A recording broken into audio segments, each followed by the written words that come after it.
Tell us about the single Chosen Family.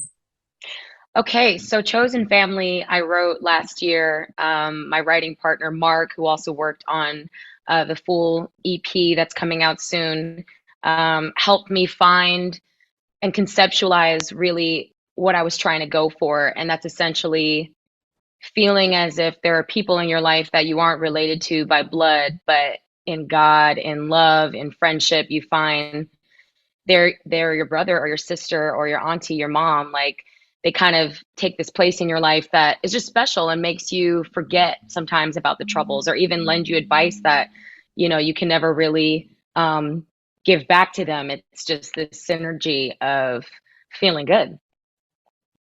Yeah, so I know I love that. I know that I listened to it and I definitely got those like mellow vibes. Like I was saying earlier, like I need to be on a beach drinking a margarita. But Wayne, how did you feel when you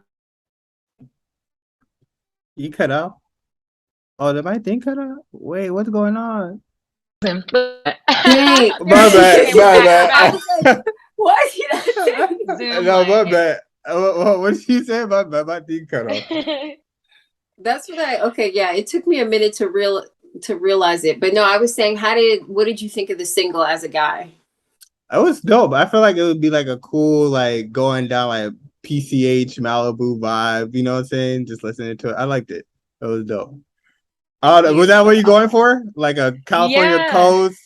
For Yeah, sure. I'm a West Coast baby. I love Malibu. I love the beach. I mean, it's a common thread throughout the entire project. 808s and the feeling of West Coast energy, celebrating life, Black culture, but then also just kind of making it this universal theme of really just celebrating what it means to be us, telling stories and having fun. So yeah, I wanted to appeal to the guys, and that's why it was great to have Mark Avery here writing with me because he was like, "Ah, catch fades in here," and I was like, "Ah, we never like think about saying that." Like, okay, that makes sense. My homies say that, but me and my girls like it. Just I wanted it to feel inclusive in that way.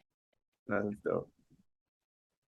Absolutely, yeah. And what was I about to say? What I know you said like the song is inspired by your chosen family. Who is that chosen family? Like who inspired this song for you?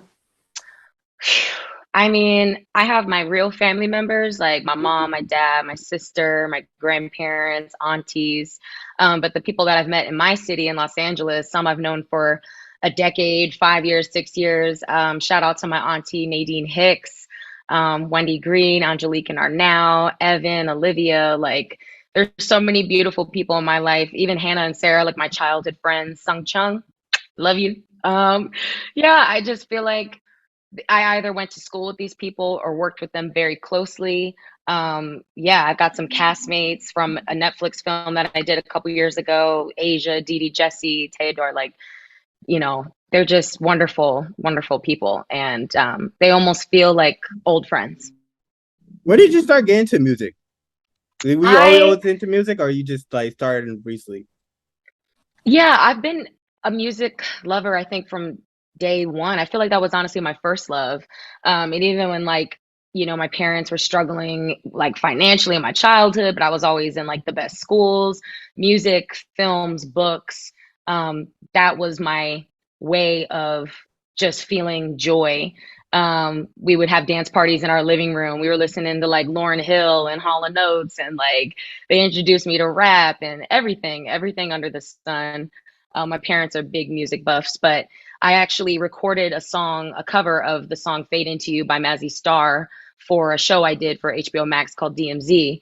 And that was my first time really in the studio as an adult, singing a song I absolutely adore for a character I absolutely adore and a story I love as well. But I think that was like the biggest wake up call of like, okay, I can do this. Because I was always a little shy about like singing. I've always loved writing and poetry.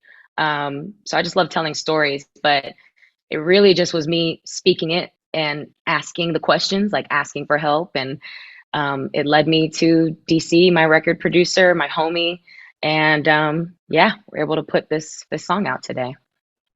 I know you just mentioned you had like an EP come in. Like, how do you go about like how many songs have you recorded like so far? We have 6 songs total for the EP. So like how many songs did you create? 'Cause I want to know like how do you go from like the selection process, like, okay, we gotta cut this or we gotta leave this there, or like how was that process like? I would say because I write and I create voice memos with melodies, kind of like a scratch to send to my producer.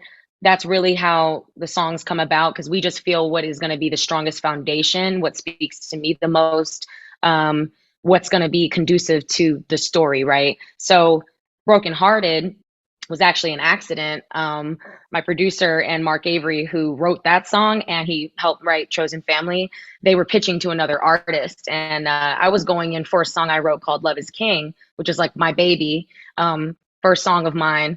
And we were just recording some vocals on it. And he was like, yo, Sid, can you just hop on this track? Like, I just need a female voice because it was Mark singing. And I went in and I was like, yo, this is dope. And I kind of envisioned creating a song like this with DC, but I didn't know it was going to be for this project. And then that really set up like the theme of specifically the 808s. Okay, I like it. I like it too. And you're so successful. Is it like, but this is something, this is a new side that like your fans will get to see of you. Is that scary for you to jump into, or are you like full force ready to go? Because, you know, I feel like artists are very sensitive or they can be shy or nervous. So do you feel like I'm doing it, I'm ready to go? Or are you like, oh, like, I I've want to definitely share this? had my conflicting emotions about it, because I've been in this game for so long. And while I'm not like the most super famous person in the world, and that's not the point, I still value my privacy, right? And sometimes, especially with film and TV, making music, like you kind of have this exchange of you do have to put yourself out there. And this is sort of my bread and butter too. And, I'm working on my craft. So I went through a lot of honest conversations with myself and with DC about the way I wanted to go about releasing this, the kind of lifestyle I want to live. And it's mostly about, I think I just had healthy detachment with the outcome. I really wanted it to be more for myself. Felt like it was the first time I was really doing something for me. And it healed me in a lot of ways. And so now it's just with this type of platform like Serenade and being able to release it on streaming and the responses I'm getting, it's better than I could have imagined because I just didn't see it really going this way at all, you know?